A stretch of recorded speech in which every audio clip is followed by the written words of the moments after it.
ಬೆಂಗಳೂರಿನಲ್ಲಿ ವ್ಯಕ್ತಿಯ ಭಯಾನಕ ಹತ್ಯೆಯಾಗಿದೆ. ಮರ್ಮಾಂಗವನ್ನ ಕತ್ತರಿಸಿ ಟೆರೆಸ್ ಮೇಲೆ ಕಗ್ಗೊಲೆ ಮಾಡಲಾಗಿದೆ. ಯಲಹಂಕದ ಕೊಂಡಪ್ಪ ಲೇಔಟ್ನಲ್ಲಿ ಘಟನೆ ನಡೆದಿದ್ದು ವ್ಯಕ್ತಿಯನ್ನ ಬರ್ಬರವಾಗಿ ಹತ್ಯೆ ಮಾಡಲಾಗಿರುವಂತಹ ಘಟನೆ ಯಲಹಂಕದ ಕೊಂಡಪ್ಪ ಲೇಔಟ್ನಲ್ಲಿ ನಡೆದಿದೆ. ತಲೆ ಹಾಗೂ ಮರ್ಮಾಂಗಕ್ಕೆ ಹಲ್ಲೆ ಮಾಡಿ ಕೊಲೆಯನ್ನ ಮಾಡಲಾಗಿದ್ದು ಆಂಧ್ರದ ಹಿಂದೂಪರ ಮೂಲದ ಚಂದ್ರಶೇಖರನ್ನ ಹತ್ಯೆ ಮಾಡಲಾಗಿದೆ. ಹೆಂಡತಿಯೇ ತನ್ನ ಸ್ನೇಹಿತನ ಜೊತೆ ಸೇರಿ ಇಲ್ಲಿ ಕೊಲೆ ಮಾಡಿರುವ ಶಂಕೆ ಕೂಡ ಇದೆ. ಹೆಂಡತಿ ಶ್ವೇತಾಳನ್ನ ಈಗಾಗಲೇ ವಶಕ್ಕೆ ಪಡೆದು ಪೊಲೀಸರು ವಿಚಾರಣೆಯನ್ನ ಮಾಡಿದ್ದಾರೆ.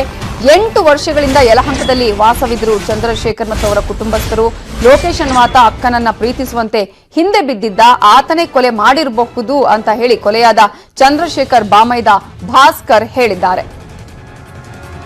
ಬೆಂಗಳೂರಿನಲ್ಲಿ ವ್ಯಕ್ತಿಯನ್ನ ಬರ್ಬರವಾಗಿ ಹತ್ಯೆ ಮಾಡಲಾಗಿದ್ದು ತಲೆ ಹಾಗೂ ಮರ್ಮಾಂಗಕ್ಕೆ ಹಲ್ಲೆ ಮಾಡಿ ಕೊಲೆಯನ್ನ ಮಾಡಲಾಗಿದೆ. ಹಾಗಾದ್ರೆ ಆ ಒಂದು ದ್ವೇಷ ಯಾವ ರೀತಿಯಾಗಿ ಇರಬಹುದು ಅನ್ನೋದನ್ನ ಕೂಡ ನಾವಿಲ್ಲಿ ಯೋಚನೆ ಮಾಡಬೇಕು. ಇವರು ಅತಿ ಕಡಿಮೆ ಇನ್ವೆಸ್ಟ್ಮೆಂಟ್ ಅಲ್ಲಿ ಪ್ಯಾಕರ್ಸ್ ಅಂಡ್ ಮೂವರ್ಸ್ ಬಿಸ್ನೆಸ್ ಶುರು ಮಾಡಿ ತಿಂಗಳಿಗೆ 5 ಲಕ್ಷ ಸಂಪಾದನೆ ಮಾಡ್ತಾರೆ. ಇವರಿಂದ ಕಲಿಬೇಕಾ?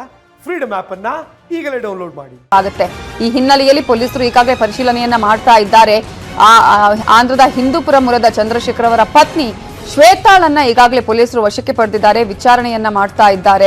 8 ವರ್ಷಗಳಿಂದ ಯಲಹಂಕದಲ್ಲಿ ಚಂದ್ರಶೇಖರ್ ಕುಟುಂಬ ವಾಸವಿತ್ತು. ಇದರ ಬಗ್ಗೆ ಇನ್ನಷ್ಟು ಡೀಟೇಲ್ಸ್ ಕೊಡೋದಕ್ಕೆ ನಮ್ಮ ರಿಪೋರ್ಟರ್ ಮಂಜುನಾಥ್ ನೇರ ಸಂಪರ್ಕದಲ್ಲಿದ್ದಾರೆ. ಮಂಜುನಾಥ್, ಯಾವ ರೀತಿಗೆ ಭಯಾನಕವಾಗಿ ಬರ್ಬರವಾಗಿ ಹತ್ಯೆಯನ್ನ ಮಾಡಿದ್ರೆ ಇದರ ಹಿಂದೆ ಸಾಕಷ್ಟು ದ್ವೇಷ ಇದ್ದ ಹಾಗೆ ಕಾಣಿಸ್ತಾ ಇದೆ. ಯಾವಾಗ ನಡೆದಿರೋದು, ಹಾಗೇನೆ ಏನು ಕಾರಣ ಅನ್ನೋದು ಗೊತ್ತಾಗ್ತಾ ಇದೆಯಾ ಹೇಗೆ ಅಂತ?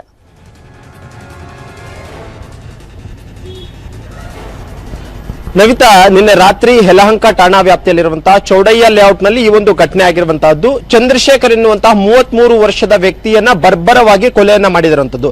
ಅದು ಕೂಡ ಅಷ್ಟೇ ಮನೆಯ ಮೇಲ್ಭಾಗದಲ್ಲಿ ಆತನನ್ನ ಕೊಲೆ ಮಾಡಿರುವಂತಹ ಹಿನ್ನೆಲೆಯಲ್ಲಿ ಸದ್ಯಕ್ಕೀಗ ಪೊಲೀಸರು ಕೂಡ ಅಷ್ಟೇ ಸಾಕಷ್ಟು ಆಯಾಮಗಳಲ್ಲಿ ತನಿಖೆಯನ್ನು ಕೂಡ ಮಾಡ್ತಾ ಇದ್ದಾರೆ. ಪ್ರಮುಖವಾಗಿ ಈಗ ಪೊಲೀಸರಿಗೆ ಮೂಡ್ತಿರುವಂತಹ ಒಂದು ಪ್ರಶ್ನೆ ಅಂತ ಹೇಳಿದ್ರೆ ತನ್ನ ಪತ್ನಿಯ ಕೊಲೆಯನ್ನ ಮಾಡಿಸಿರಬಹುದು ಅನ್ನುವಂತ ಒಂದು ಶಂಕೆ ಕೂಡ ಉದ್ಭವ ಆಗ್ತಿರುವಂತದ್ದು. ಈ ಹಿನ್ನೆಲೆಯಲ್ಲಿ ಪೊಲೀಸರು ತನಿಖೆ ಮಾಡ್ತಿರುವ ಸಂದರ್ಭದಲ್ಲಿ ಒಂದಷ್ಟು ವಿಚಾರಗಳನ್ನ ಯಲಹಂಕ ಪೊಲೀಸರಿಗೂ ಕೂಡ ಅಷ್ಟೇ ಆಕೆ ಹೇಳಿರುವಂತದ್ದು. ಅಂದ್ರೆ ಆಕೆ ಇಲ್ಲಿಗೆ ಬರೋದಕ್ಕಿಂತ ಮುಂಚಿತವಾಗಿ ಹಿಂದೂಪುರದಲ್ಲಿ ಇದ್ರೆ, ಹಿಂದೂಪುರದಲ್ಲಿ ಆಕೆ ಇದ್ದಂತಹ ವೇಳೆಯಲ್ಲಿ ಆಕೆಯನ್ನ ಪ್ರೀತಿ ಮಾಡುವಂತೆ ಒಂದು ಯುವಕು ಕೂಡ ಅಷ್ಟೇ ಪದೇ ಪದೇ ಆಕೆ ಹಿಂದೆ ಬೀಳ್ತಾ ಇದ್ದ. ಆಕೆ ಪ್ರೀತಿಗೆ ನಿರಾಕರಿಸಿದ ಹಿನ್ನೆಲೆಯಲ್ಲಿ ಅಶ್ಲೀಲವಾಗಿ ಆಕೆಗೆ ಮೆಸೇಜ್ ಗಳನ್ನ ಮಾಡ್ತಿದ್ದು. ಈ ಬಗ್ಗೆ ಹಿಂದೂಪುರ ಪೊಲೀಸ್ ಠಾಣೆಯಲ್ಲಿ ಒಂದು ದೂರನ್ನ ದಾಖಲು ಮಾಡಿದ್ದೆ. ಆ ಒಂದು ಸಂದರ್ಭದಲ್ಲಿ ಲೋಕೇಶ್ ಎಂಬಾತನನ್ನು ತಾನು ಚಪ್ಪಲಿಯಿಂದ ಹೊಡೆದಿದ್ದೆ ಅನ್ನುವಂಥದ್ದನ್ನು ಕೂಡ ಅಷ್ಟೇ ಆಕೆ ಪೊಲೀಸರ ಮುಂದೆ ಸ್ಟೇಟ್ಮೆಂಟ್ ಅನ್ನು ಕೊಟ್ಟಿದ್ದಾರೆ. ಹಾಗಂತಂದ ವೇಳೆಯಲ್ಲಿ ಲೋಕೇಶ್ಗೂ ಮತ್ತು ಆಕೆಗೆ ಏನಾದ್ರೂ ಹಿಂದೆಯೂ ಕೂಡ ಅಷ್ಟೇ ಏನಾದ್ರೂ ಸಂಬಂಧ ಇತ್ತ ಅನ್ನುವಂತ ಒಂದು ಶಂಕೆ ಕೂಡ ಪೊಲೀಸರಿಗಿದೆ. ಜೊತೆಗೆ ಈ ಒಂದು ಕೊಲೆಯಾಗಿರುವಂತಹ ಚಂದ್ರಶೇಖರ್ ಈತ ಬಹಳ ಅಮಾಯಕನಾಗಿದ್ದ, ಜೊತೆಗೆ ಯಾರ ಜೊತೆಯೂ ಕೂಡ ಅಷ್ಟೇ ಸೇರ್ತಾ ಇರಲಿಲ್ಲ. ಆದ್ರೂ ಕೂಡ ಅಷ್ಟೇ ಈತನನ್ನ ಇಷ್ಟೊಂದು ಕ್ರೂರವಾಗಿ ಬರ್ಬರವಾಗಿ ಕೊಲೆ ಮಾಡುವಂತ ಹಿಂದಿನ ಉದ್ದೇಶವಾದ್ರೂ ಏನು ಅನ್ನುವಂಥದ್ದು ಈಗಿರುವಂತಹ ಒಂದು ಸಸ್ಪೆಕ್ಟ್. ಆದ್ರೆ ಇಲ್ಲಿ ಹೇಳ್ತಾರೆ, ಇಲ್ಲಿ ಚಂದ್ರಶೇಖರ್ ಅವರ ಕುಟುಂಬಸ್ಥರು ಆರೋಪ ಮಾಡ್ತಿರುವಂತದ್ದು ಕೊಲೆಗೆ ಏನು ಕಾರಣ ಅಂತ ಗೊತ್ತಿಲ್ಲ ಅಂತ. ಆದ್ರೆ ಇಲ್ಲಿ ಹೆಂಡತಿ ಹೇಳ್ತಿರುವಂತಹದ್ದು ಈ ಹಿಂದೆ ನಡೆದಂತಹ ಘಟನೆಗೂ ಈ ಒಂದು ಕೊಲೆಗೂ ಸಂಬಂಧ ಇರಬಹುದು ಅಂತ.